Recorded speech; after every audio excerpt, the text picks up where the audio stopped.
नमस्कार, न्यूज के सबसे धाकड़ शो देश की पाठशाला में आप सभी का बहुत स्वागत। मैं हूं सुशांत सिन्हा। ये वो पाठशाला जहां खबर का हर अध्याय खुलता है और ऐसी रिसर्च के साथ खुलता है कि आपको न्यूज का मास्टर बना दे। सबसे पहले आपको बताऊं कि आज कौन कौन सी खबरों का अध्याय खोलने जा रहा हूं। पुलिस को पीट दिया, पत्थरबाजी हुई, भयंकर बवाल हुआ। मोदी विरोध के लिए देश के छात्रों को यूज कौन कर रहा है, आज इसका अध्याय खोलूंगा। बाहर हंगामा, संसद में गजब की सियासत, उधर कॉकरोच पार्टी वालों की सरकार से क्या डील हुई, आज इसकी भी बात होगी। नेपाल जैसे जेनजी आंदोलन की धमकी, उधर पाकिस्तान की छात्रों को भड़काने वाली साजिश पकड़ी गई है क्या। अमित शाह से मिले धर्मेंद्र प्रधान, क्या बड़ा फैसला हो गया है। इसके अलावा अध्याय होगा संसद का सत्र शुरू होते किन किन मुद्दों पर घमासान मचा, पीएम मोदी ने बिन कहे राहुल की क्लास कैसे लगा दी। सुप्रीम कोर्ट के जज राष्ट्र सम्मान से लेकर विदेशी फंडिंग तक इस सत्र में सरकार क्या तूफानी करने वाली है, क्या खबर आ रही है। मोदी शाह के बड़े प्लान के लिए सरकार ने नंबर गेम सेट कर दिया क्या, संसद के अंदर क्या दिखा। और अध्याय होगा कि पहले ईरान के हाथों छीछा लेदर, अब ट्रंप की फुटबॉल वर्ल्ड कप में हो गई घनघोर बेइज्जती। दुनिया क्यों हंस रही है, आज आपको दिखाऊंगा। ट्रंप ने कर दिया ईरान पर सबसे भयंकर हमला, क्यों बोले नया देश बनने की जरूरत की शुरुआत है। और उधर पीओके वाली बगावत, इधर ईरान अमेरिका के बीच फंस गए हैं शहबाज मुनीर। क्या धमाका होने वाला है, इसका अध्याय भी होगा। और आखिर में होगा हमारा स्पेशल सेगमेंट, ऐसा क्यों बॉस। भाई बारिश का पानी तो मीठा होता है, लेकिन समुद्र में पहुंचता है तो खारा हो जाता है, ऐसा क्यों बॉस। आज इसके बारे में भी बताऊंगा, लेकिन पहले दिन भर का क्यूआर मोड ऑन करेंगे, यानी दिन भर का क्विक रिकैप।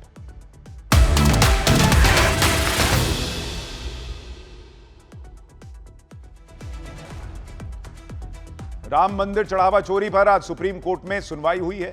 सुप्रीम कोर्ट ने मामले की जांच के बारे में जानकारी मांगी। सुप्रीम कोर्ट ने कहा कि भाई मामले का राजनीतिकरण नहीं होना चाहिए। साथ ही सुप्रीम कोर्ट ने यह भी कहा कि एसआईटी बनाकर चढ़ावा चोरी की जांच की जानी चाहिए। मध्य प्रदेश में यूनिफॉर्म सिविल कोड को लागू करने की प्रक्रिया शुरू हो गई है। मंत्री गौतम टेटवाल ने आज यूसीसी विधेयक को मध्य प्रदेश विधानसभा में पेश किया। कल मुख्यमंत्री मोहन यादव की अध्यक्षता में हुई कैबिनेट की मीटिंग में यूसीसी विधेयक के ड्राफ्ट को मंजूरी दी गई थी। इस पर खूब सियासत हो रही है। विपक्ष यूनिफॉर्म सिविल कोड का विरोध कर रहा है। त्रिपुरा के डीजीपी अनुराग धनखड़ की संदिग्ध परिस्थितियों में मौत से सनसनी फैल गई है। अगरतला स्थित पुलिस हेडक्वार्टर में डीजीपी के ऑफिस से ही अनुराग धनखड़ की बॉडी मिली। डीजीपी के सुसाइड करने की आशंका जताई जा रही है। पुलिस महकमे में हड़कंप मचा हुआ है। फिलहाल पुलिस मामले की जांच कर रही है। बिहार के समस्तीपुर में स्कूल जाते समय 3 बदमाशों ने 12वीं की छात्रा की गोली मारकर हत्या कर दी। परिवार वालों का आरोप है कि एक शख्स छात्रा पर शादी करने का दबाव बना रहा था।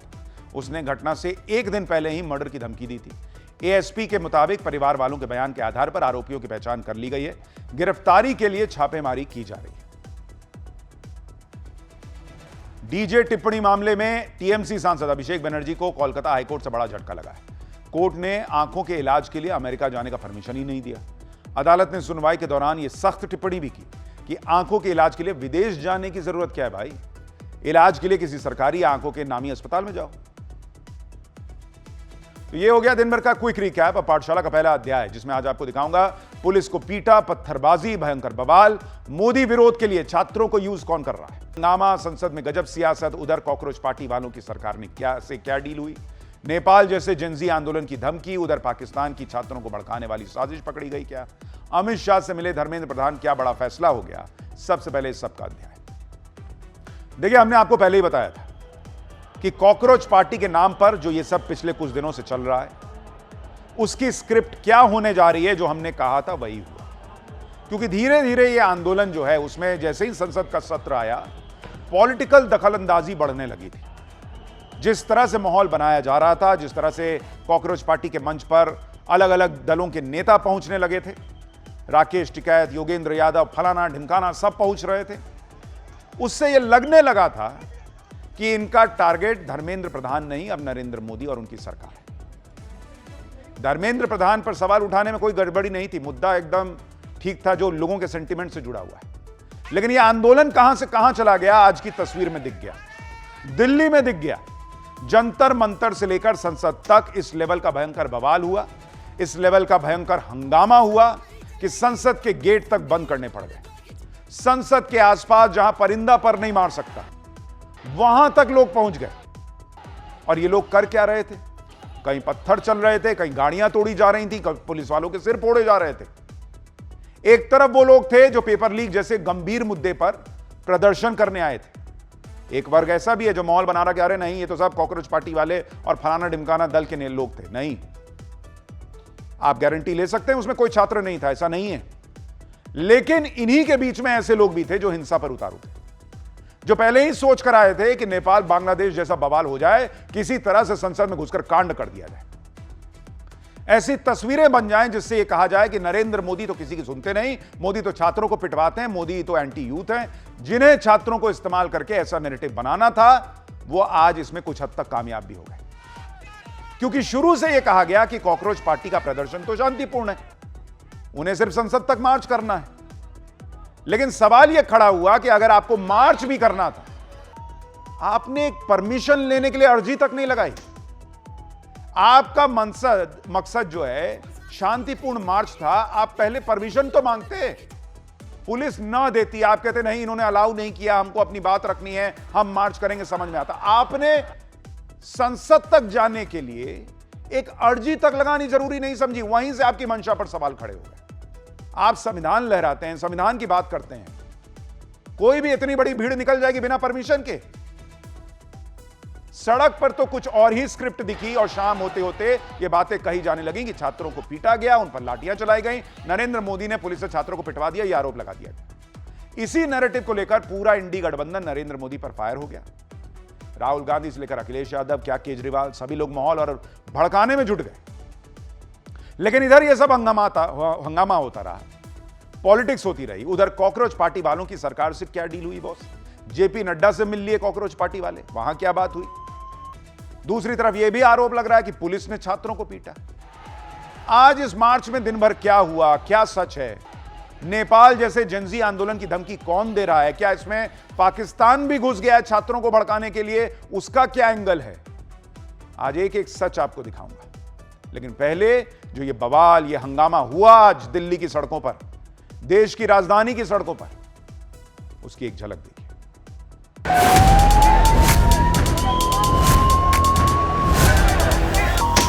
संसद में घुस के प्रधानमंत्री को पीटेंगे? बिल्कुल बिल्कुल पीटेंगे। देखिए किस तरह से लाठीचार्ज किया गया है, हल्का बल प्रयोग किया जा रहा है।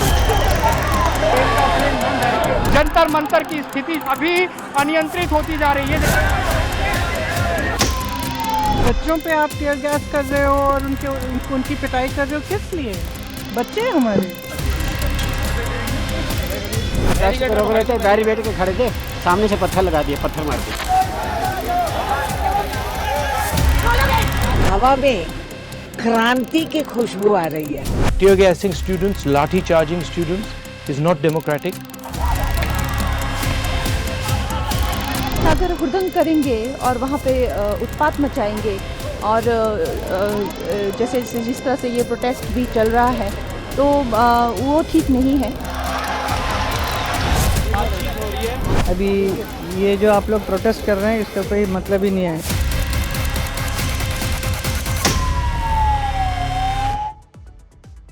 देखिए आज दिन भर जो हुआ उसके पीछे की कहानी क्या है, आगे क्या हो रहा है, नहीं हो रहा है, सब आपको बताऊंगा। लेकिन इस वक्त जिन तस्वीरों की सबसे ज्यादा चर्चा हो रही है, सबसे पहले उनके बारे में बात करूंगा। और वो तस्वीरें हैं कि किस तरह से कॉकरोच पार्टी के इस प्रदर्शन में पुलिस वालों के सिर फोड़ दिए गए, किस तरह से पथराव किया गया, किस तरह से गाड़ियों को तोड़ा गया। आप तस्वीरें देखते जाइए, कैसे पुलिस पर जमकर पत्थरबाजी हुई है, बड़े बड़े ईंट पत्थर मारे गए। पुलिस वाले जान बचाकर भाग रहे थे, लगातार पथराव हो रहा था। जरा आप इन तस्वीरों को देखिए और सवाल पूछिए कि ठीक है, ये आंदोलन में जो मुद्दा है, जो मकसद है, वो जेन्युइन हो सकता है, लेकिन इस देश का छात्र क्या पुलिस पर पत्थर चलाएगा क्या? आप जरा ये तस्वीरें देखिए कैसे पत्थर चले जा रहे हैं, उधर से पूरी पत्थरबाजी हो रही है। एक मिनट, हम लोग यहाँ से शूट कर रहे हैं और आप देख सकते हैं पुलिस के ऊपर किस तरीके से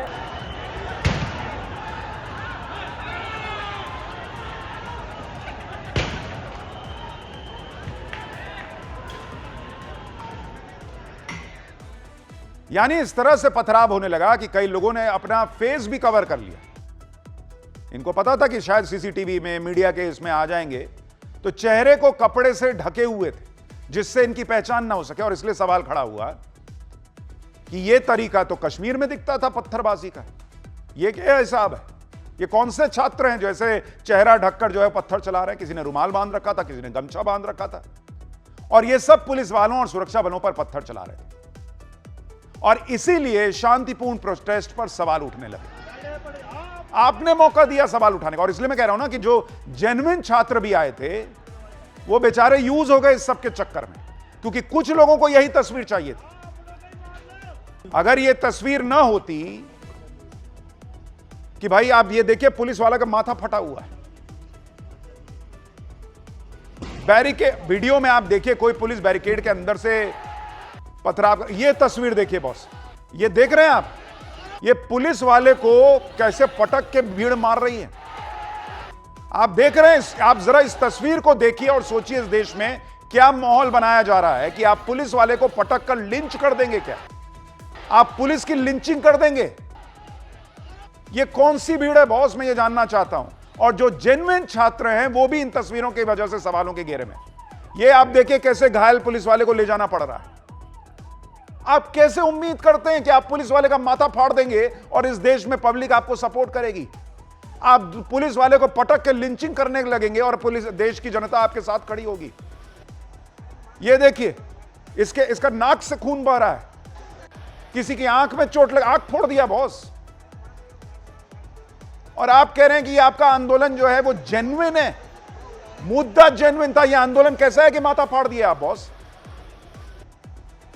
एक बार सुनिए पुलिस वाले खुद क्या बता रहे हैं। प्रोटेस्ट पे रोक रहे थे, बैरिकेड के खड़े थे, सामने से पत्थर लगा दिए, पत्थर मार दिए। प्रोटेस्ट पे रोक रहे थे, बैरिकेड के खड़े थे, सामने से पत्थर लगा दिए, पत्थर मार दिए। प्रदर्शनकारियों ने पुलिस की वैन, पुलिस की जिप्सी, सब पर अटैक किया। आप तस्वीरें देखिए कैसे पुलिस की वैन जो है उसको फोड़ दिया, पुलिस की बस को भी निशाना बनाया गया, उसमें तोड़फोड़ की गई। उसकी तस्वीरें देखिए क्या हालत कर दी गई, इतने पत्थर गिरे हुए हैं। जनपथ मेट्रो स्टेशन गेट नंबर 3 पर पुलिस की पीसीआर गाड़ी को प्रदर्शनकारियों की तरफ से तोड़ दिया गया। हालत देखिए आप।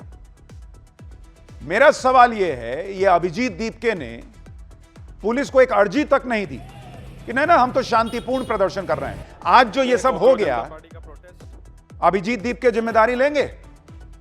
क्यों इसकी जिम्मेदारी अभिजीत दीपके पे डालकर उन पर एक्शन नहीं होना चाहिए, यह सवाल है। इसी वजह से कहा गया था ना बॉस कि परमिशन ले लीजिए, और यह भी तब जब धारा 144 लगी हुई थी, तब इतनी भीड़ आई और यह किया उसने। ये सब तस्वीरें देखकर लगातार विपक्ष वाले जो है वो उछल रहे हैं। कांग्रेस की नेता रेणुका चौधरी को आप सुनिए, उनको क्रांति की खुशबू आ रही है, उनको अंदर से खुशी हो रही है कि देखो ये जो इतने दिन से हम कह रहे थे कि इस देश में होगा वो होने लगा है। सुनिए रेणुका चौधरी को। तो किस चीज की खुशबू आ रही है? आप लोग को नहीं आ रही है? मेरे आवाज मेरे कानों में जंतर मंतर से वंदे मातरम का गूंज उठ रही है। इनखिलाफ जिंदाबाद की आवाज मेरे कानों में आ रही है और हवा में क्रांति की खुशबू आ रही है। तो बहुत अच्छी बात है, रास्ता दिख रही है, डेमोक्रेसी जिंदा है, दिल धड़क रहा है। देखेंगे अब क्या होगा। पुलिस वालों का माथा फट गया वहां जब पुलिस ने भी लाठीचार्ज किया, वो भी अभी आपको दिखाऊंगा। कई लोगों को चोटें भी आई हैं उसमें भी, लाठीचार्ज में। इनको क्रांति की खुशबू आ रही है, चेहरे पे भाव देख रहे हैं। ये लोग इसलिए भी उत्साहित हो रहे हैं क्योंकि कल से ही कॉकरोच पार्टी के प्रदर्शन में कुछ लोग मोदी शाह के मरने के भी नारे लगा रहे थे। ये लोग संसद भवन को उखाड़ने की धमकी दे रहे थे, प्रधानमंत्री को पीटने की बातें हो रही हैं। आप सुनिए किस तरह की बातें चल रही हैं बॉस। सोशल मीडिया पर ये वीडियोस वायरल हैं।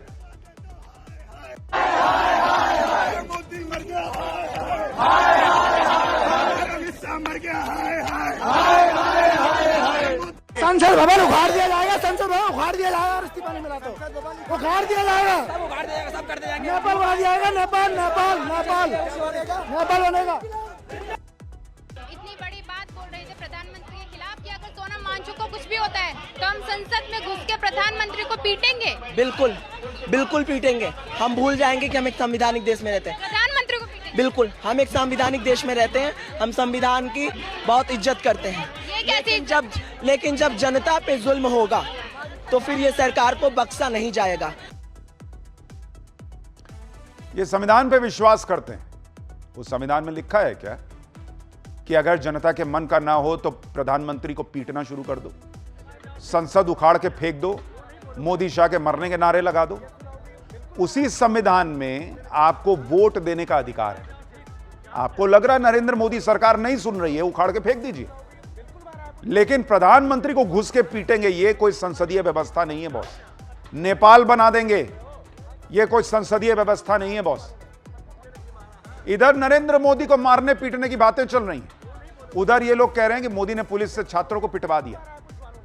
आप देखिए क्या नैरेटिव बनाया गया। मैंने कहा ना, इनका जब जिस वक्त जानबूझकर इस मार्च की परमिशन नहीं ली गई, तभी यह क्लियर था कि ऐसी ही तस्वीरें चाहिए थी इन लोगों को। इस नैरेटिव में कैसे इंडी वालों ने तुरंत आग लगाकर भड़काया, आप देखिए।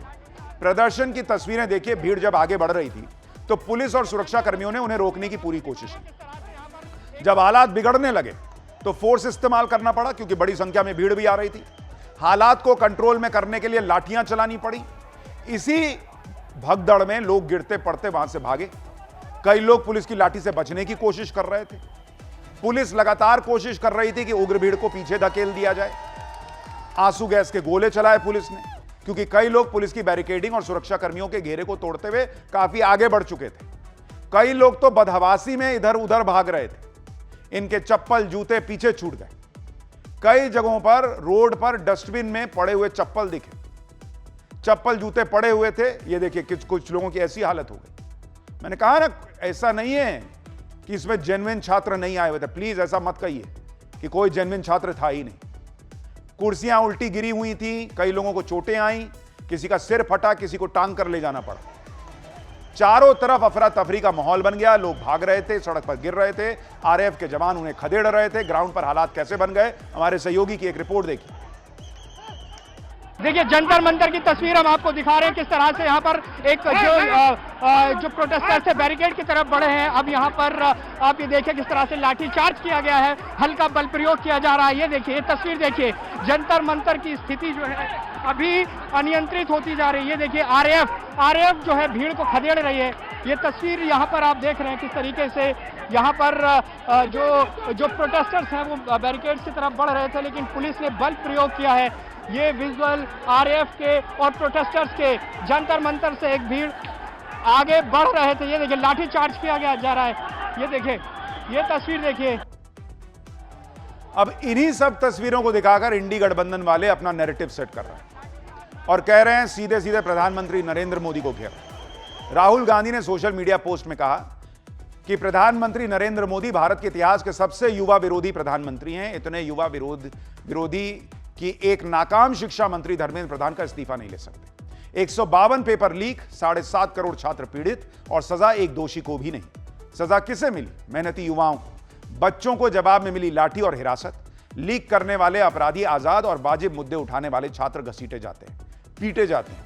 यह सरकार सिर्फ युवाओं को नाकाम नहीं कर रही, उन पर टूट पड़ी है। एक बार सुनिए राहुल गांधी और प्रियंका वाड्रा ने क्या कहा। It's disgusting what the government is doing and what the police is doing. This is absolutely no way to behave. Tear gassing students, lathi charging students is not democratic. The Prime Minister should accept these demands and do something about it. हम सब कह रहे हैं discuss करो, education policy में हैं, बड़े बड़े इश्यूज हैं, आप डिस्कस करने के लिए राजी नहीं है और बच्चों पे आप टीयर गैस कर रहे हो और उनकी पिटाई कर रहे हो। किस लिए? बच्चे हमारे। प्रदर्शन में लाठीचार्ज की तस्वीरों को लेकर पीएम मोदी के खिलाफ माहौल बनाया गया। कॉकरोच पार्टी के फाउंडर अभिजीत दीपके ने आरोप लगा दिया कि दिल्ली पुलिस ने मोदी शाह के कहने पर टारगेट किया। अभिजीत दीपके ने दावा किया कि पुलिसकर्मियों ने 12 साल की बच्ची का सिर फोड़ दिया, जबकि दिल्ली पुलिस ने उनके इस दावे को फर्जी बताया। सुनिए अभिजीत दीपके क्या कह रहे हैं। आज जो दिल्ली पुलिस ने करा है, आज जो स्टूडेंट्स को मारा है, जिस तरीके से स्टूडेंट्स का सर फोड़ा है, वो बहुत ही शर्मनाक है। इसके वजह से पूरी दुनिया में हमारे देश की बदनामी हो रही है और दिल्ली पुलिस ने ऐसा क्यों करा ये सबको पता है। ऊपर से ऑर्डर आए थे, नरेंद्र मोदी और अमित शाह से ऑर्डर आए थे। दिल्ली पुलिस ने 12 साल की बच्ची का सर फोड़ा है, एक लड़की के छाती पर पैर दिया है दिल्ली पुलिस के मेल ऑफिसर्स ने। जिस 12 साल की बच्ची का सर फोड़ा है वो एक मेल पुलिस ऑफिसर ने फोड़ा है। और इसी के चलते ये देखते हुए बहुत दुख के साथ ये मुझे कहना पड़ रहा है, सोनम सर ने अपना अनशन जारी रखने का घोषणा की है। सोनम सर का ये कहना है कि जिस तरीके से पुलिस ने स्टूडेंट्स को मारा पीटा उससे उन्हें काफ़ी दुख हुआ है और उसके चलते वो अपना अनशन जारी रखेंगे। मेरा एक सवाल सरकार से भी कि ये लोग यही चाह रहे थे कि ये माहौल बने, तभी इन्होंने इस प्रोटेस्ट के लिए परमिशन नहीं ली। लेकिन क्या इन तस्वीरों को टाला नहीं जाना चाहिए था? उसका क्या रास्ता निकालना चाहिए था? यह सरकार को भी सोचना चाहिए, क्योंकि यही था इनका स्क्रिप्ट, इनकी यही स्क्रिप्ट यही थी। और पुलिस ने जिस तरीके से पीटा आप देखिए, उसको लेके भी सवाल खड़े हो रहे हैं, कैसे टांग के ले जा रही है। कई जगहों पर आंदोलन करने वाले जो है वो खड़े हैं, उनको पीटा है।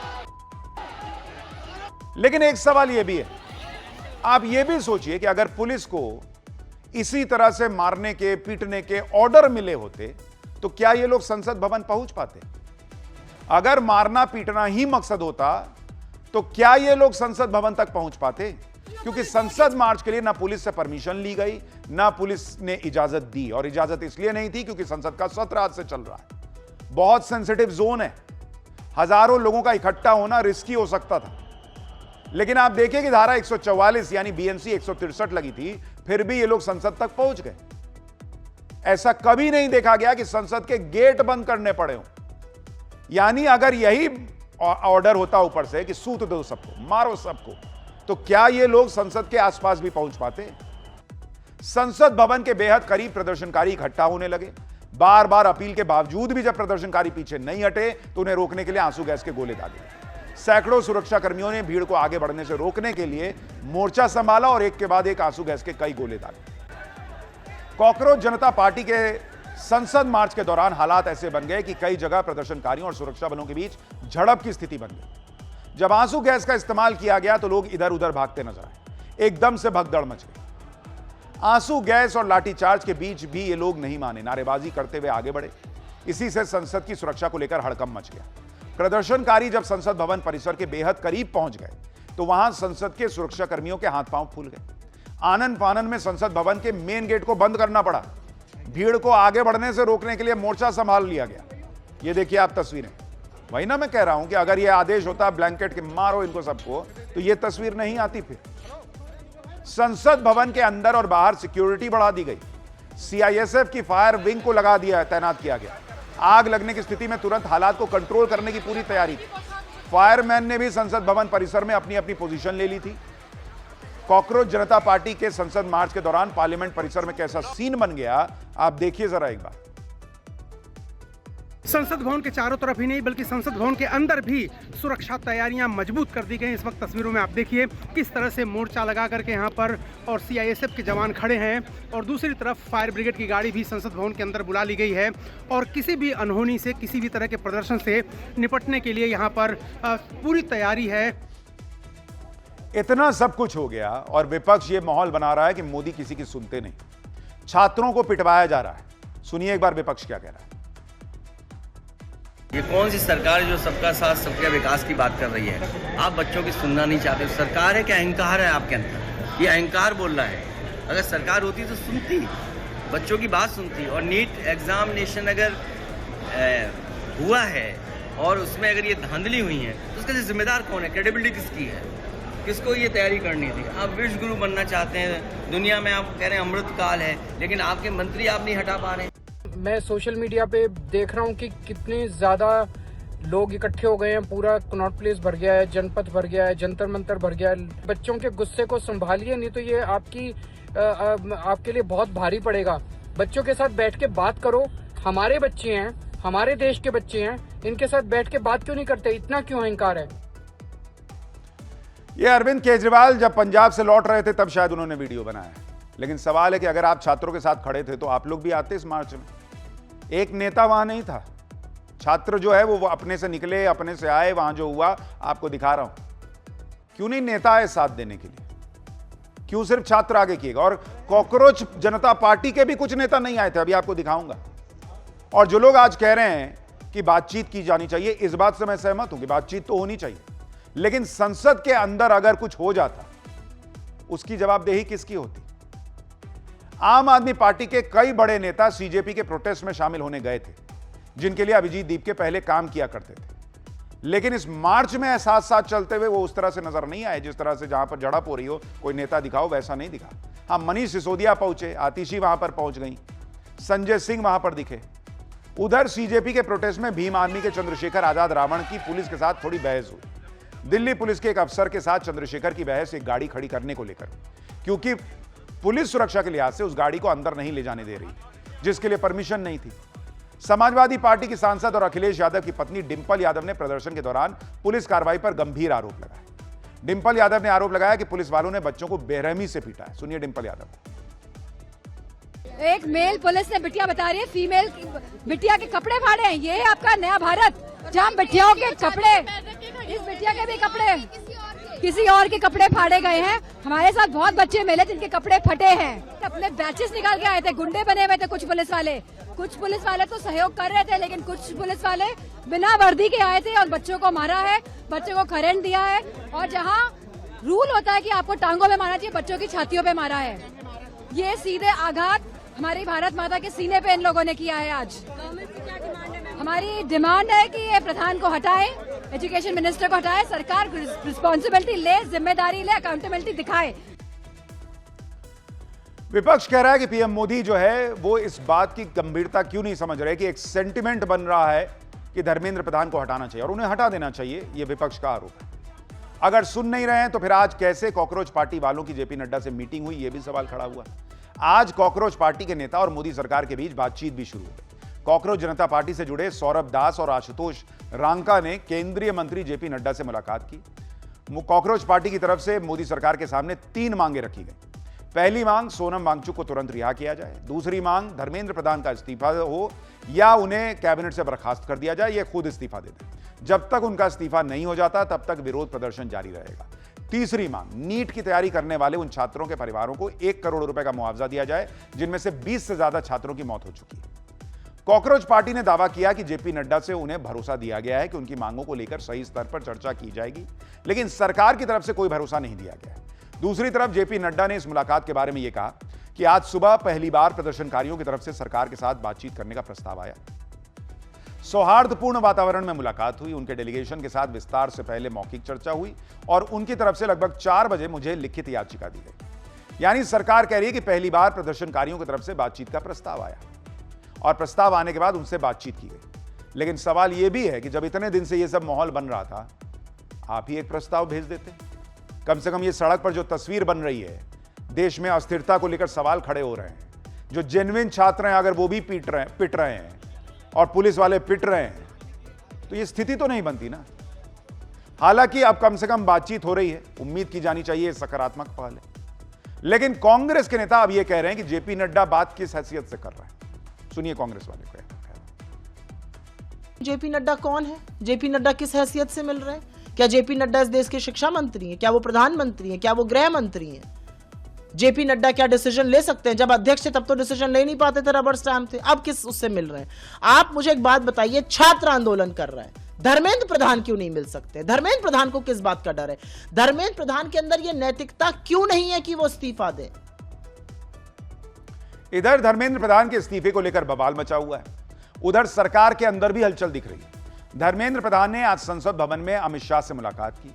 यह मुलाकात करीब 1.5 घंटे चली है और इस मुलाकात में नीट के पेपर और उससे जुड़े कुछ मुद्दों पर बात होने की बात है। यह मुलाकात ऐसे वक्त में हुई है जब एक तरफ सरकार और कॉकरोच पार्टी के बीच बातचीत भी चल रही है, दूसरी तरफ संसद के बाहर धर्मेंद्र प्रधान के इस्तीफे पर बवाल हो रहा था। आप यह भी देखिए कि इंडी गठबंधन वाले पुलिस के एक्शन को लेकर बवाल कर रहे हैं, लेकिन कॉकरोच पार्टी के प्रदर्शन में जिन लोगों ने हिंसा फैलाई उन पर कोई बात नहीं हो रही। कॉकरोच पार्टी के प्रदर्शन में जिन जिन लोगों ने हिंसा फैलाई, दिल्ली पुलिस को टारगेट किया, अब उनके खिलाफ तगड़े एक्शन की भी तैयारी हो गई। पथराव, हिंसा फैलाने वालों के चेहरे कैमरे में रिकॉर्ड हुए हैं। अब इस फुटेज के आधार पर प्रदर्शन की आड़ में हुड़दंग मचाने वालों का हिसाब होगा, कहा जा रहा है। हिंसा फैलाने के मामले में दिल्ली पुलिस ने एफआईआर दर्ज करना शुरू कर दिया है। पुलिस ने अभी तक 70 से ज्यादा लोगों को हिरासत में लिया है। करीब 50 से ज्यादा पुलिसकर्मी और अर्धसैनिक बल के जवान घायल हुए हैं। यह आंकड़ा बढ़ सकता है।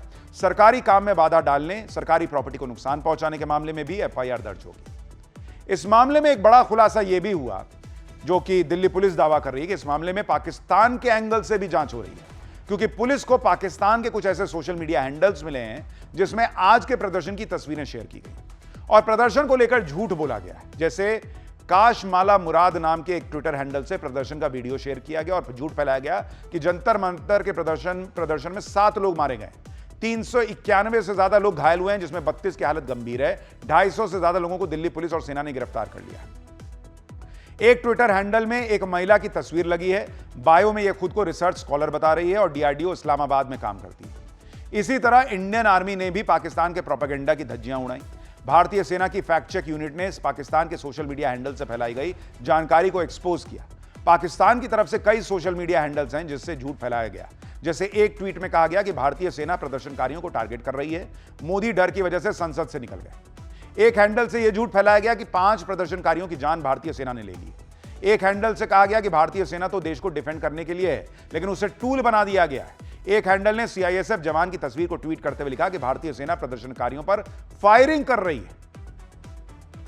ये देखिए इस तस्वीर को डाल के, जबकि आपको अभी मैंने दिखाया कि संसद भवन में जो सीआईएसएफ के जवान हैं वो तैयारी में थे कि भाई जब वहां पे भीड़ आ रही है क्या हो रहा है, तो उन्होंने पोजीशन भर ली थी। इसको इंडियन आर्मी के जवान बताकर फैलाया जा रहा है कि देखिए यहां पर जो है वो क्या माहौल बन रहा है। यानी मैंने आपको कहा ना कि इसमें पूरा एक तंत्र एक्टिव हो गया है कि कैसे भारत के छात्रों को यूज कर लिया जाए, उनके जेन्युइन मुद्दे को यूज कर लिया जाए। लेकिन एक सवाल यह भी है कि जब इतना कुछ चल रहा है, उस बीच में अगर लोगों का सेंटिमेंट है, भाई शिक्षा मंत्री धर्मेंद्र प्रधान ने खुद कहा था एक इंटरव्यू में कि जिन लोगों ने आत्महत्या की वो उसकी जिम्मेदारी लेते हैं। तो जब जिम्मेदारी ले ली तो फिर उन पर क्या एक्शन हुआ? ठीक है, ये आंदोलन में गलत नारे लग रहे हैं, पुलिस को पीटा जा रहा है, सब कुछ गलत हो रहा है, मान लिया। लेकिन जो जेन्युइन छात्र हैं उनकी डिमांड्स का क्या, उनके सेंटिमेंट का क्या, यह सवाल पूछा जा रहा है। और एक सवाल यह भी है कि जैसे इसमें कुछ गलत नारे लगाने वाले लोग घुसे हुए, ऐसे ही इसी आंदोलन में जो छात्र जिन्होंने आत्महत्या कर ली, उनके पेरेंट्स भी आए हुए हैं जिनका बच्चा अब वापस नहीं आएगा। और इस खबर में जो मैं आपको कह रहा हूं, जेन्युइन मुद्दा जो है, हर आदमी जिसका बच्चा है, जिसके बच्चे के भविष्य के लिए वो अपनी जिंदगी लगा देता है, जिनके बच्चों ने आत्महत्या कर ली, आज वो पेरेंट्स एक सवाल पूछना चाहते हैं। ठीक है, कॉकरोच पार्टी के पीछे पॉलिटिकल एजेंडा है, ठीक, कॉकरोच पार्टी को नहीं सुनेंगे। अगर आप कहते हैं कि राहुल गांधी जो है वो विदेश में जाकर देश के खिलाफ कोई साजिश करके आते हैं, मन में यह सवाल हो सकता है फिर उनको अरेस्ट क्यों नहीं करते, लेकिन चलिए उनकी भी नहीं सुनेंगे। अगर कोई कहे नहीं अखिलेश यादव की भी मत सुनो, ममता बनर्जी की मत सुनो, ये लोग तो हिंदुओं के खिलाफ है, ठीक है, नहीं सुनेंगे। केजरीवाल की मत सुनो, ये तो भ्रष्ट आदमी है, नहीं सुनेंगे। अगर किसी की नहीं सुनेंगे तो इन बच्चों का मुद्दा उठाएगा कौन? क्या वो मां बाप जो बैंक से लोन ले लेके बच्चों को पढ़ाते हैं? वो मां बाप जो बॉस को जाके नहीं बोल सकते कि सर मेरे को 1 महीने की छुट्टी दो, मुझे जंतर मंतर पे बच्चे के लिए प्रदर्शन करने जाना है? वो बच्चे जिनका पेपर अगर कैंसिल हुआ और दोबारा देना पड़ रहा है, उनका मन जो है वो बैठ गया कि मेरा तो अच्छा गया था, अब क्या होगा? वो पढ़ाई छोड़ के प्रदर्शन करने आए क्या? मीडिया का काम है खबर दिखाना। मीडिया को भी आप कहो कि भाई चलो मीडिया भी नहीं पूछेगा, तो पूछेगा कौन? वो मां बाप पूछ रहे हैं कि कौन पूछे कि अगर किसी की जिम्मेदारी तय होनी है तो वो जिम्मेदारी तय होगी कैसे? किसको बोले कि हमारी तरफ से पूछो? ठीक है, पाठशाला में बगला अध्याय। संसद का सत्र शुरू होते किन किन मुद्दों पर मचा घमासान। पीएम मोदी ने बिन कहे राहुल गांधी की क्लास कैसे लगा दी। सुप्रीम कोर्ट के जज, राष्ट्र सम्मान से लेकर विदेशी फंडिंग तक इस सत्र में सरकार क्या तूफानी करने वाली है। मोदी शाह के बड़े प्लान के लिए सरकार ने नंबर गेम सेट कर दिया क्या? संसद के अंदर क्या दिखा, अब इसका अध्याय। एक तरफ जंतर मंतर पर चल रहे कॉकरोच जनता पार्टी को लेकर दिन भर जमकर घमासान हुआ, उसके मार्च को लेकर। वहीं दूसरी तरफ मानसून सत्र के पहले ही दिन संसद में भी जोरदार हंगामा हुआ। जबकि मानसून सत्र की शुरुआत से पहले पीएम मोदी ने विपक्ष से चर्चा में शामिल होकर अपनी बात रखने की अपील की थी। पीएम मोदी ने मानसून सत्र को ऐतिहासिक बताते हुए देश को आगे ले जाने के लिए मिलकर काम करने और संसद में चर्चा को वक्त की मांग बताया। लेकिन मानसून सत्र की शुरुआत हुई, हंगामा भी शुरू हो गया। इंडी गठबंधन वाले नीट पेपर लीक, राम मंदिर चढ़ावा चोरी, सबकी चर्चा करने की मांग कर रहे हैं। स्पीकर के मना करने के बावजूद कुछ सांसद पोस्टर और बैनर लेकर सदन के अंदर पहुंच गए। विपक्ष के हंगामे की वजह से लोकसभा की कार्रवाई को 7 बार जबकि राज्यसभा की कार्रवाई को 6 बार स्थगित करना पड़ा। दोनों सदनों में स्पीकर विपक्ष के सांसदों को समझाते रहे, चर्चा शुरू करने के लिए अपील करते रहे कि भाई शांति रखिए, सब पे बात करेंगे, अभी चर्चा तो शुरू होने दीजिए। लेकिन सब बेअसर दिखा। पाठशाला में आज आपको बताऊंगा कि मानसून सत्र शुरू होते ही किन किन मुद्दों पर घमासान मचा। पीएम मोदी ने राहुल गांधी को लेकर क्या कहा, सुप्रीम कोर्ट के जज, राष्ट्र सम्मान से लेकर विदेशी फंडिंग तक, इस सत्र में सरकार क्या तूफानी करने वाली है और नंबर गेम की बात कहां जाकर अब खड़ी है। मोदी शाह के बड़े प्लान के लिए सरकार ने नंबर गेम सेट किया या नहीं, संसद के अंदर क्या दिखा, सब बताऊं उससे पहले एक झलक देखिए।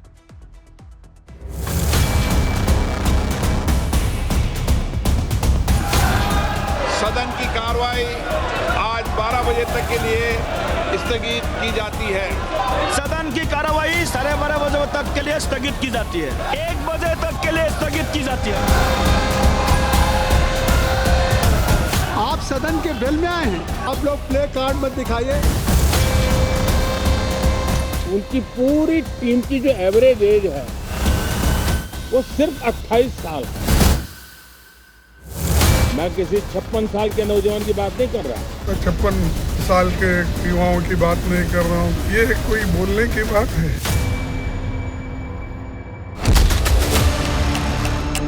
नौजवान बच्चों पे जो किए, ये डेमोक्रेसी पे हमला है।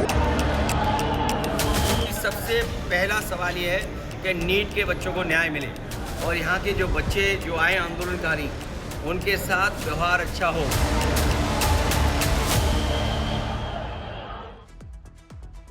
देखिए, पहले आपको दिखाता हूं कि मानसून सत्र के पहले दिन क्या गजब का हंगामा हुआ। सुबह 11 बजे दोनों सदनों की कार्रवाई शुरू हुई। उसके बाद लोकसभा सिर्फ 13 मिनट चली और राज्यसभा की कार्रवाई भी सिर्फ आधे घंटे के अंदर विपक्ष के हंगामे की वजह से स्थगित हुई। इसके बाद जब जब दोनों सदनों में कार्रवाई शुरू हुई, हंगामे की वजह से कभी 3 मिनट, कभी 2 मिनट, इसके बाद कार्रवाई स्थगित हो जा रही थी। लगातार यही सिलसिला चला और आखिरकार दोनों सदनों की कार्रवाई अगले दिन तक स्थगित करनी पड़ी। लोकसभा में किस तरह का घमासान मचा, उसकी एक झलक देखिए। सदन की कार्रवाई आज 12 बजे तक के लिए स्थगित की जाती है। सदन की कार्रवाई 12:30 बजे तक के लिए स्थगित की जाती है। 1 बजे तक के लिए स्थगित की जाती है। 1 बजे तक के लिए सदन की कार्रवाई 2 बजे तक के लिए स्थगित की जाती है। 2 बजे तक के लिए सभा की कार्रवाई 2:30 तक के लिए स्थगित की जाती है। भर दिन यही चला बॉस, आए हंगामा हुआ स्थगित, आए हंगामा हुआ स्थगित। क्या राज्यसभा क्या लोकसभा, दोनों सदनों में स्पीकर लगातार सांसदों से शांत रहने, बैनर पोस्टर नहीं लहराने की अपील करते रहे। लोकसभा में हंगामे के दौरान स्पीकर के चेयर पर बैठे बीजेपी सांसद जगदंबिका पाल को सुनिए। आप सदन के बेल में आए हैं, आप सदन के बेल में आए हैं। आप लोग प्ले कार्ड मत दिखाइए। नियमों में भी प्ले कार्ड आप नहीं ला सकते और ये पीठ से भी निर्णय है समय समय पे कि आप जावेद साहब प्ले कार्ड नहीं। देखिए, ये हाल तब है जब मानसून सत्र की शुरुआत से पहले प्रधानमंत्री मोदी विपक्ष से अपील कर चुके हैं। पीएम मोदी ने कहा कि जहां तर्क होते हैं वहां तूफान मचाने की जरूरत नहीं पड़ती। जहां तथ्य होते हैं, जहां तर्क होते हैं, वहां तूफान के लिए जगह नहीं होती है। अगर तर्क मजबूत है, तथ्य मजबूत है, तो शांत चित्त से भी अपनी आवाज को बुलंद बनाया जा सकता है। मैं आशा करता हूं तर्क और तथ्य के साथ सदन की चर्चा को समृद्ध किया जाए, हर आवाज को अवसर मिले। सरकार की तरफ से लगातार विपक्ष के साथ बैठक की गई, सबकी राय ली गई ताकि मानसून सत्र के दौरान कुछ अहम बिल पेश किए जा सके। बैठक के बाद सरकार की तरफ से मानसून सत्र का जो एजेंडा जारी किया गया उसके मुताबिक इस सत्र में जो बिल पेश किए जाने उसके लिए चर्चा का समय भी तय किया जा चुका है। जैसे एफसीआरए यानी एफसीआरए संशोधन बिल 2026 विदेशी फंडिंग में पारदर्शिता बढ़ाने के लिए बिल लाया जा रहा है। इस पर चर्चा के लिए 4 घंटे का समय तय है। आयकर संशोधन बिल 2026 सरकारी बॉन्ड्स में विदेशी निवेश बढ़ाने के लिए बिल पेश किया जा रहा है। इस पर चर्चा के लिए 4 घंटे का समय तय किया गया। यह बिल पिछले महीने जारी ऑर्डिनेंस की जगह लेगा जो विदेशी निवेशकों को सरकारी बॉन्ड्स में निवेश करने पर इनकम टैक्स में छूट देता है। सुप्रीम कोर्ट जजों की संख्या संशोधन बिल 2026 इसमें सुप्रीम कोर्ट में जजेस की संख्या 33 से बढ़ाकर 37 करने का प्रस्ताव है। इस पर चर्चा के लिए भी 4 घंटे का समय तय किया गया है। जन्म मृत्यु पंजीकरण संशोधन बिल 2026 देरी से रजिस्ट्रेशन के नियमों में सख्ती के लिए बिल लाया जा रहा है। इस पर भी 4 घंटे में की चर्चा होगी। राष्ट्रीय सम्मान अपमान की रोकथाम संशोधन बिल 2026 इस बिल में राष्ट्रीय गीत वंदे मातरम के अपमान को अपराध माने जाने का प्रावधान है। इस पर भी चर्चा के लिए 4 घंटे का समय दिया गया है। एमएसएमई संशोधन बिल 2026 इस बिल में कारोबार आसान बनाने और पेमेंट सिस्टम को मजबूत करने पर जोर दिया गया है। इस पर चर्चा के लिए 5 घंटे का समय रहेगा। सरकार की तरफ से लगातार विपक्ष से अपील की जा रही है कि उनके जो प्रश्न हैं सदन के अंदर आकर उठाएं, लेकिन लगता है कि विपक्ष ने पहले ही ठान लिया है कि मानसून सत्र में फिर वैसे ही हंगामा करना है जैसे हर बार होता है। बीजेपी सांसद कंगना रनौत और कांग्रेस सांसद इमरान मसूद को सुनिए। हम लोग चाहते हैं कि सत्र चले और जो है ये अपने प्रश्न जो है वहाँ रखे, लेकिन अगर हुड़दंग करेंगे और वहाँ पे उत्पात मचाएंगे और जैसे जिस तरह से ये प्रोटेस्ट भी चल रहा है तो वो ठीक नहीं है, क्योंकि जनता ने जिस सरकार को चुना है वो कैसे सरकार चलाएगी ये उनका अधिकार है। अगर आपको इतना ही है तो आप भी खड़े हो जाइए, तो आप आम ट्विस्ट नहीं कर सकते। शिक्षा मंत्री पर इतना अटूट विश्वास क्यों प्रधानमंत्री से हम जानना चाहते हैं। जिस राम मंदिर पर के प्रतिष्ठा के अवसर पर स्वयं प्रधानमंत्री उपस्थित थे, आज प्रधानमंत्री सदन के अंदर इस बात पर चुप क्यों। राम मंदिर को लेकर सदन के अंदर जब विशेष चर्चा हो सकती है तो आज जो हमारे लोगों के साथ जो विश्वासघात हुआ है उसको लेकर चर्चा क्यों नहीं। तो इमरान मसूद ने गौरव गोगोई की बाइट आपको सुनवा रहे थे। खैर, विपक्ष मानसून सत्र के दौरान जिन मुद्दों पर चर्चा चाह रहा है उनमें पहला है जंतर मंतर पर कॉकरोच जनता पार्टी का प्रदर्शन, दूसरा मुद्दा है नीट पेपर लीक, तीसरा मुद्दा है राम मंदिर चढ़ावा चोरी, चौथा है परिसीमन और महिला आरक्षण बिल, पांचवा है पेट्रोल में एथेनॉल ब्लेंडिंग पॉलिसी। और मानसून सत्र शुरू होते ही इन मुद्दों पर विपक्ष ने हंगामा किया। राज्यसभा में कार्रवाई शुरू होते ही विपक्ष के नेता मल्लिकार्जुन खड़गे ने मोर्चा संभाला। खड़गे ने राम मंदिर चंदा चोरी और पेपर लीक का मुद्दा उठाने की कोशिश की। आरोप लगाया कि छात्रों की आवाज दबाने के लिए सरकार उन पर लाठीचार्ज करवा रही है। नो, चंदा चोरी तो है ही है, सब उसके समर्थक उधर बैठे हैं, लेकिन सर ये स्टूडेंट का मामला है, ये स्टूडेंट का मामला है जो लाखों बच्चों की जो भविष्य है उनके भविष्य के बारे में मैं बात कर रहा हूं। और उसके लिए आज यहाँ जंतर मंतर पे हजारों बच्चे वहां पर आए हैं, वहां लाठी चार्ज हो गया है। गवर्नमेंट मारने की कोशिश कर रही है, गवर्नमेंट दबाने की कोशिश कर रही है, गवर्नमेंट निकलने की कोशिश। ये तो राज्यसभा की तस्वीर थी। उधर लोकसभा में नेता विपक्ष राहुल गांधी आज खामोश नजर आए। राहुल गांधी संसद भवन आए और निकल गए, लेकिन इस दौरान न तो किसी सवाल का जवाब दिया और न ही किसी मुद्दे पर अपनी राय रखी। देखिए, आप लोग मुद्दा उठाना चाहते थे तो राम मंदिर चलने दीजिए। मैं कमेंट आप लोग मुद्दा उठाना चाहते थे। राहुल गांधी भले ही संसद आकर कुछ भी न बोले हों, लेकिन पीएम मोदी मानसून सत्र के पहले ही दिन बिना नाम लिए राहुल गांधी को घेरते दिखे। राहुल गांधी के समर्थक और कांग्रेस के कार्यकर्ता उन्हें युवा नेता कहते हैं। इसी पर आज पीएम मोदी ने चुटकी ली। सुनिए एक बार उनको। उनकी पूरी टीम की जो एवरेज एज है वो सिर्फ 28 साल है। ऐसे नौजवानों ने ये काम करके दिखाया। मैं किसी 56 साल के नौजवान की बात नहीं कर रहा हूं, मैं देश के ये स्टार्टअप ने 28 के एवरेज वाले नौजवानों ने अंतरिक्ष में भारत का झंडा गाड़ दिया है। प्रधानमंत्री नरेंद्र मोदी के युवा वाले बयान पर मल्लिकार्जुन खड़गे ने पलटवार किया। खड़गे ने पीएम मोदी के बयान को खुद की कमियों को छुपाने की कोशिश बताया। अपने डिफेक्ट छुपाने के लिए, अपने कमजोरियां छुपाने के लिए किसी को कुछ करना, 56 इंच वालों का 56 साल के युवाओं की बात नहीं कर रहा हूँ कौन से, ये कोई बोलने की बात है। और कोई प्राइम मिनिस्टर ऐसी बातें नहीं करता है। हर प्राइम मिनिस्टर समस्याओं को सुलझाने की बात करता है, ताकि ऐसी बातें टालकर मजाक उड़ाने का काम नहीं करते। तो इसका मैं कंडम करता हूं इस स्टेटमेंट का। आप ये भी देखिए कि सरकार ने उन विधेयकों की लिस्ट तो जारी कर दी जिन्हें मॉनसून सत्र में पेश किया जाना है, लेकिन इनके अलावा भी कुछ ऐसे बिल हैं जिन्हें पीएम मोदी और अमित शाह के बड़े प्लान का हिस्सा बताया जा रहा है।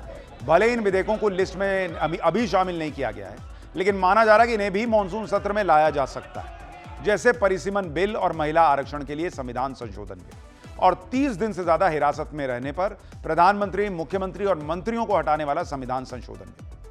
मॉनसून सत्र में परिसीमन और महिला आरक्षण बिल पेश होगा या नहीं, यह तो अगले कुछ दिनों में पता चल ही जाएगा। लेकिन इस बीच चर्चा इस बात की भी हो रही है कि क्या मोदी और शाह के बड़े प्लान वाले इन विधेयकों को सरकार ने इनके लिए नंबर गेम सेट कर लिया है, क्योंकि मॉनसून सत्र शुरू होने से ठीक पहले परिसीमन और महिला आरक्षण बिल का विरोध कर रहे इंडी गठबंधन को एक और बड़ा झटका लगा। पिछले सत्र में इंडी गठबंधन के सुर में सुर मिलाने वाली डीएमके ने इस बिल का समर्थन करने के संकेत दे दिए। मॉनसून सत्र से ठीक पहले हुई इंडी गठबंधन की बैठक से भी डीएमके दूर थी। डीएमके का कोई सांसद इंडी गठबंधन की बैठक में नहीं पहुंचा था। उस वक्त पर डीएमके प्रवक्ता ने यह कहकर इंडी गठबंधन की टेंशन बढ़ा दी कि उनकी पार्टी कभी भी परिसीमन के खिलाफ थी ही नहीं, क्योंकि कानूनी तौर पर तो यह होना ही है। आप डीएमके प्रवक्ता को सुनिए। We were never against the delimitation because lawfully it has to happen. We are not against the law. The only thing is what they said was the increase will be 850 seats. अब आप यह भी देखिए कि सरकार को परिसीमन bill के लिए डीएमके की जरूरत है क्यों। दरअसल ये एक संविधान संशोधन बिल है जिसे पारित करवाने के लिए 2/3 सांसदों का समर्थन जरूरी है, और इसी वजह से संसद के बजट सत्र में यह बिल अटक गया था। लेकिन मॉनसून सत्र में बदले हुए समीकरण अगर आप देखें, लोकसभा में बिल पास कराने के लिए 360 सांसदों के समर्थन की जरूरत है। एनडीए के खुद के 292 हैं, यानी जरूरी वोट से 68 वोट कम। टीएमसी के 20 बागी पहले ही एनडीए के समर्थन का ऐलान कर चुके हैं। उद्धव गुट के 6 बागी सांसद भी शिंदे वाली शिवसेना में शामिल हो चुके हैं। शरद पवार की एनसीपी ने भी बिल का समर्थन करने के संकेत दे दिए, जिनके 8 सांसद हैं, और अब डीएमके ने भी इशारा तो कर ही दिया कि वो परिसीमन बिल के खिलाफ नहीं है। ऐसे में अगर डीएमके के 22 सांसदों को भी जोड़ लिया जाए तो बिल के समर्थन में कुल 348 वोट हो जाते हैं। हालांकि अभी भी सरकार के पास 12 वोट कम है। इसके लिए छोटे दलों को साथ लाने की कोशिश की जा सकती है, जिसमें YSR Congress, VCK, RLP, Akali Dal जैसी पार्टियां और निर्दलीय सांसदों से बात हो सकती है। कुछ लोग खुल के ना आए, अगर वो एब्सेंट भी हो जाएं तो भी सरकार का काम हो जाएगा। जैसे जैसे संसद में नंबर गेम बदल रहा है, वैसे वैसे लोकसभा के अंदर की तस्वीर भी बदलने लगी। जैसे टीएमसी के 28 सांसद जीत कर आए थे, लेकिन अब सिर्फ 8 टीएमसी के खेमे में बैठेंगे, जबकि 20 सांसद एनसीपीआई यानी nationalist citizens party of India के साथ बैठेंगे। इसी तरह उद्धव गुट के 6 सांसद अब शिवसेना शिंदे का हिस्सा हैं, तो उनके बैठने की भी जगह बदल चुकी है। वहीं डीएमके ने पहले ही खुद के लिए विपक्ष से अलग की जगह की मांग की है, या हमको नहीं बैठना इनके साथ, हमको अलग सीट दीजिए। इसके बाद अब स्टालिन की पार्टी के 22 सांसद भी नई जगह पर नजर आएंगे। यानी उधर खेला हो रहा है। दिल्ली में सड़क से लेकर संसद तक मचे घमासान में आज जम्मू कश्मीर के सीएम उमर अब्दुल्ला ने भी ऑटो से एंट्री ली। दरअसल नेशनल कॉन्फ्रेंस ने जम्मू कश्मीर को पूर्ण राज्य का दर्जा देने की मांग को लेकर दिल्ली में प्रदर्शन किया, जिसमें पार्टी कार्यकर्ताओं के साथ उमर अब्दुल्ला और उनके पिता फारूक अब्दुल्ला भी शामिल हुए। फारूक अब्दुल्ला ने केंद्र सरकार पर जम्मू कश्मीर को लेकर किया वादा पूरा नहीं करने का आरोप लगाया। They said we are going to restore the statehood. Today, even after delimitation, election, over 2 years have passed and their promise is not complete. That is why we have come here to tell them, kindly fulfill your promise. तो इधर संसद सत्र बहुत तूफानी होने वाला है।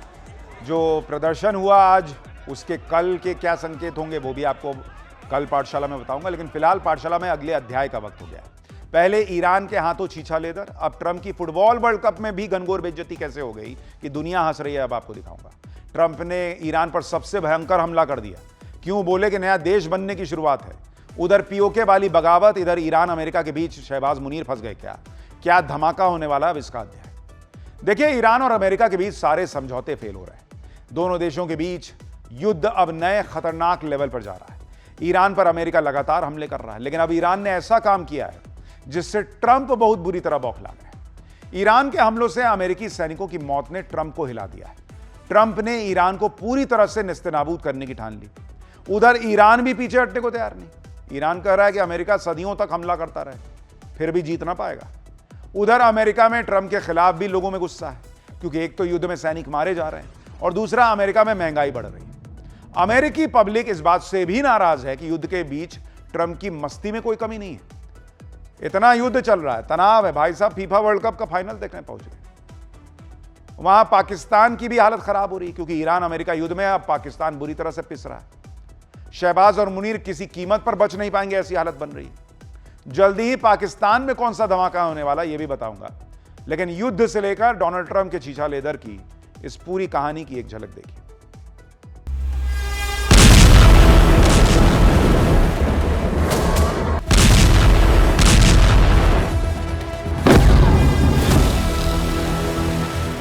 Did that in honor of the probably three as opposed to two great patriots.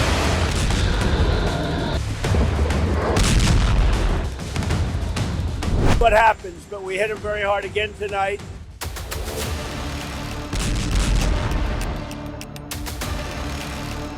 It's the beginning of building a new country.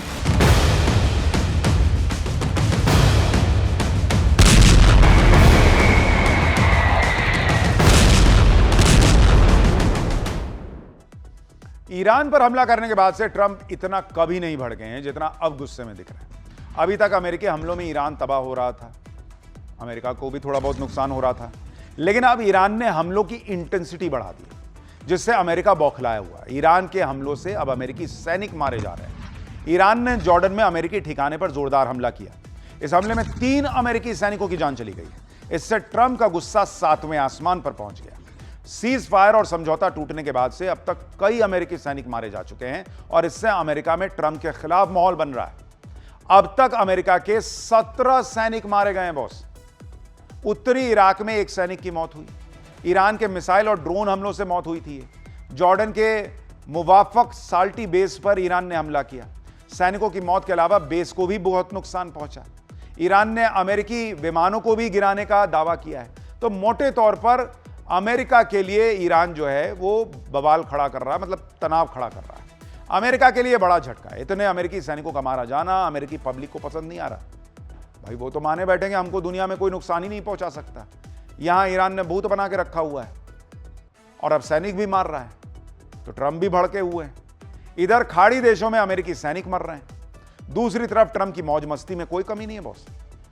भाई साहब संडे को फीफा वर्ल्ड कप का फाइनल देखने चले गए। न्यू जर्सी में हुए फाइनल मैच में ट्रंप अपनी पत्नी मेलानिया के साथ पहुंचे थे। अमेरिका में ट्रंप के खिलाफ कितनी नाराजगी ये फीफा फाइनल के दौरान भी दिखा। फाइनल मैच में ट्रंप के खिलाफ लोगों ने जमकर हूटिंग भी की, लेकिन इस फाइनल के दौरान ट्रंप की तगड़ी बेइज्जती भी हुई, क्योंकि भाई साहब को हर जगह लाइमलाइट चाहिए होता है। ट्रंप ने जो विजेता टीम थी स्पेन, उसको फुटबॉल वर्ल्ड कप की ट्रॉफी दी, लेकिन ट्रॉफी देने के बाद भी भाई साहब मंच से उतरने को तैयार नहीं। भाई वहां तरीका है ट्रॉफी दो, उतरो, उनको सेलिब्रेट करने दो। ये भाई साहब वहां जबरदस्ती कैमरे के सामने टिके रहे। स्पेन के कैप्टन ने 2 बार ट्रंप से कहा कि चलिए ना, उतरिए ना मंच से। उसके बावजूद भाई साहब नहीं हट रहे थे। इसके बाद फीफा के जो अध्यक्ष हैं वो बीच में आए कि अरे भाई फीफा का इवेंट है, आप फूफा बने घुसे पड़े हैं फोटो खिंचाने, हटिए उतरिए। फीफा के अध्यक्ष दौड़ के ट्रंप के पास पहुंचे, हटने के लिए कहा, फिर भी भाई साहब खड़े हैं, ऐसे आदमी है। फिर बार बार कहने के बाद वो जो है धीरे से साइड में गए। इतनी बेइज्जती हुई है। जरा तस्वीर देखिए क्या था वहां का माहौल।